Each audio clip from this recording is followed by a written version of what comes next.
সেবকদের মতো এখন আমাদের সমস্ত জেলায় আপদা মিত্র স্বেচ্ছাসেবকগণ রয়েছেন।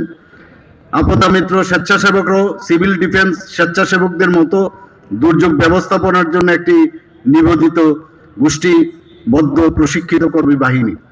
বর্তমানে ভারত সরকারের যুব আপদা মিত্র প্রকল্পে সমস্ত বাস্তবায়িত হচ্ছে, যেখানে এনএসএস, এনসিসি, মাই ভারত এবং ভারত স্কাউটস অ্যান্ড গাইডসের প্রায় 1600 জন স্বেচ্ছাসেবককে 2026 সালের মার্চের মধ্যে প্রশিক্ষণ দেওয়া হবে। আমাদের রাজ্যে প্রায় 2500 জন প্রশিক্ষিত আপদা মিত্র স্বেচ্ছাসেবক রয়েছেন।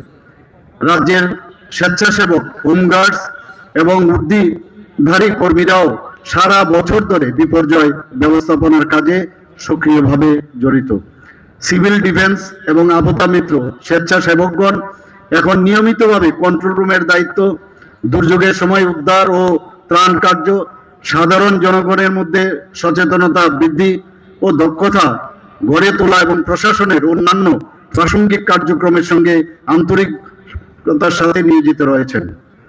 আমরা দেখেছি সিভিল ডিফেন্স এবং আপদা মিত্র উভয় স্বেচ্ছাসেবকরাই স্থানীয় প্রশাসন এবং জনগণের যে কোনো জরুরি পরিস্থিতিতে অত্যন্ত সক্রিয়, আন্তরিক এবং প্রতিশ্রুতিবদ্ধ। অনেক ক্ষেত্রে এই স্বেচ্ছাসেবকগণ স্বতঃপ্রণোদিতভাবে কাজ করে সমাজে স্বীকৃতি তৈরি করেছে। গত বছরের আগস্ট মাসে আমরা সবাই জানি যে বন্যা এবং ঘূর্ণিঝড়ের সময় আমরা আমাদের সিভিল ডিফেন্স এবং আপদা মিত্র স্বেচ্ছাসেবকদের নিষ্ঠা আমরা লক্ষ্য করেছি, কিভাবে তারা সতর্কতা সাথে দুর্যোগ মোকাবেলা এবং ত্রাণ পরিষেবা নিজেরা যুক্ত হয়েছিল।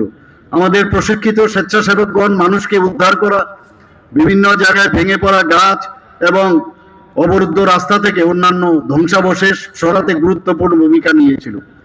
এই বছর অপারেশন সিন্দুরের সময় আমাদের প্রস্তুতির প্রয়োজন ছিল, সেই জায়গায় আমরা দেখেছি স্বেচ্ছাসেবকগণ যুদ্ধ সদৃশ যে পরিস্থিতি, প্রশাসনকে সাহায্য করতে তাদের সাহায্যের জন্য তৈরি ছিলেন। তারা জীবন ও সম্পত্তি রক্ষার জন্য তাদের প্রশংসনীয় কাজের জন্য জেলা, রাজ্য এবং জাতীয় স্তরে স্বেচ্ছাসেবকদের স্বীকৃতি দেওয়া হচ্ছে।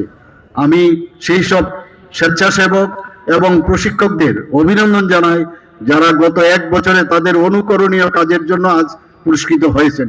আমরা তাদের জন্য গর্বিত বোধ করি। বর্তমানে আমরা স্বেচ্ছাসেবকদের দক্ষতা বৃদ্ধি এবং প্রস্তুতির জন্য রাজ্য বাজেটে স্বরাষ্ট্র মন্ত্রক থেকে আর্থিক সহায়তা পাচ্ছি। ত্রিপুরাকে একটি বিপর্যয় সহনশীল রাজ্য হিসাবে তোলার জন্য সিভিল ডিফেন্স এবং আপদা মিত্র স্বেচ্ছাসেবকদের সমর্থন দিতে রাজ্য সরকার অত্যন্ত প্রতিশ্রুতিবদ্ধ।